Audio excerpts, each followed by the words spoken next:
इन उपायों को अपनाएं, सभी चिंताएं हमेशा के लिए दूर हो जाएंगी।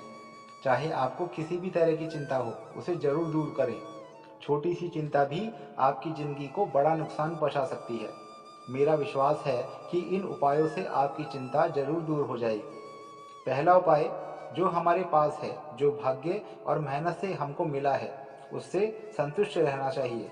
चिंता का एक मुख्य कारण है कि हम असंतुष्ट रहते हैं। हमारे पास जो भी है उसकी हम कदर नहीं करते। जो दूसरों के पास है उसे देखते रहते हैं और उसे प्राप्त करने के लिए चिंता करने लगते हैं। इसकी बजाय हमको अपने जीवन की उपलब्धियों से संतुष्ट रहना चाहिए। दूसरा उपाय, सही समय का इंतजार करें। दोस्तों, कई समस्याएं ऐसी होती हैं जिसे हम कितना भी चाहें वह दूर नहीं हो पाती। उस समस्या को समय पर छोड़ दो। मेरा एक दोस्त है, उसके पड़ोसी उसे बहुत परेशान करते थे। वह 3 भाई थे। तीनों मिलकर मेरे दोस्त को काफ़ी परेशान करते थे।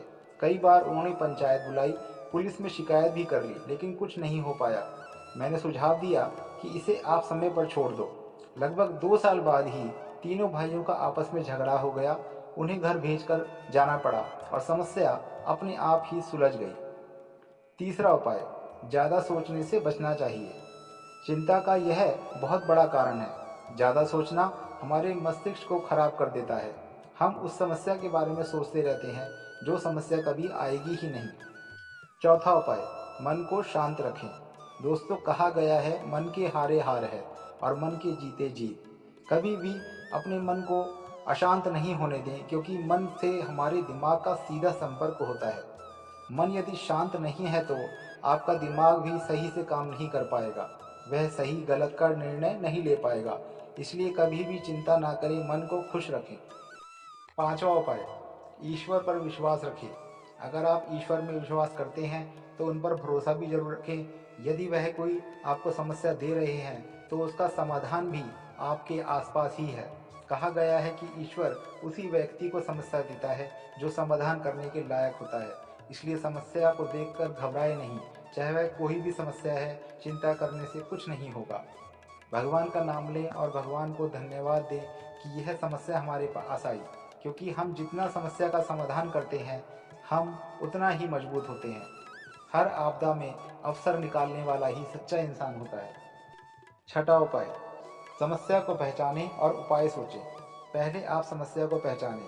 आखिर ऐसी कौन सी समस्या है जो आपकी चिंता का कारण है। कई बार ऐसा होता है कि हम समस्या को ही नहीं पहचान पाते हैं। सातवां उपाय, मोह माया का त्याग करें। कई बुजुर्ग ऐसे होते हैं जिन्हें हर बात की चिंता सताती रहती है। मेरे बेटे का अच्छा मकान नहीं है, मेरे पोते की नौकरी नहीं लगी, मेरी पोती की शादी नहीं हुई, और ना जाने किस किस बारे में चिंता करते रहते हैं। बुजुर्ग यदि अपनी चिंता दूर करना चाहते हैं तो वह अपनी मोह माया का त्याग कर दें। अब अंतिम समय में वह चाहकर भी कुछ नहीं कर सकते। ना पोते को नौकरी दिलवा सकते हैं और ना बेटे का घर बनवा सकते हैं, फिर चिंता किस बात की। आठवां उपाय, भविष्य की चिंता ना करें। चिंता का एक मुख्य कारण है अपने भविष्य के बारे में अत्यधिक सोचना। हम अक्सर कहते हैं कि भविष्य किसने देखा है, लेकिन बार बार हम भविष्य की चिंता करते रहते हैं।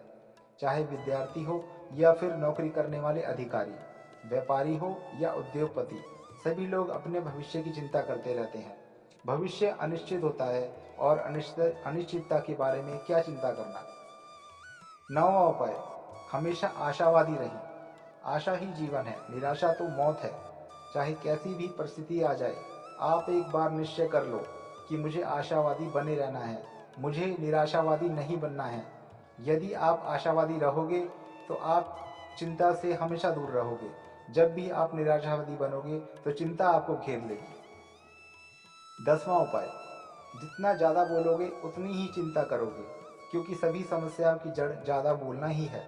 आजकल आप देखते होंगे कई बार लोग दूसरों के बारे में ज़रूरत से ज़्यादा सही गलत बोलने लगते हैं, जिससे बात बिगड़ जाती है और कई बार तो कानूनी कार्यवाही तक बात पहुंच जाती है।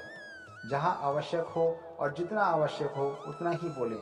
आज के समय में किसी से बहस करने का प्रयास ना करें, क्योंकि यदि आप बहस में जीत भी जाओगे तो अगले वाले से आपका मनमुटाव या दुश्मनी हो जाएगी, जो आपकी चिंता का कारण बन सकता है।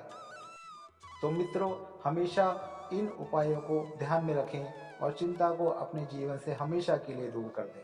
धन्यवाद।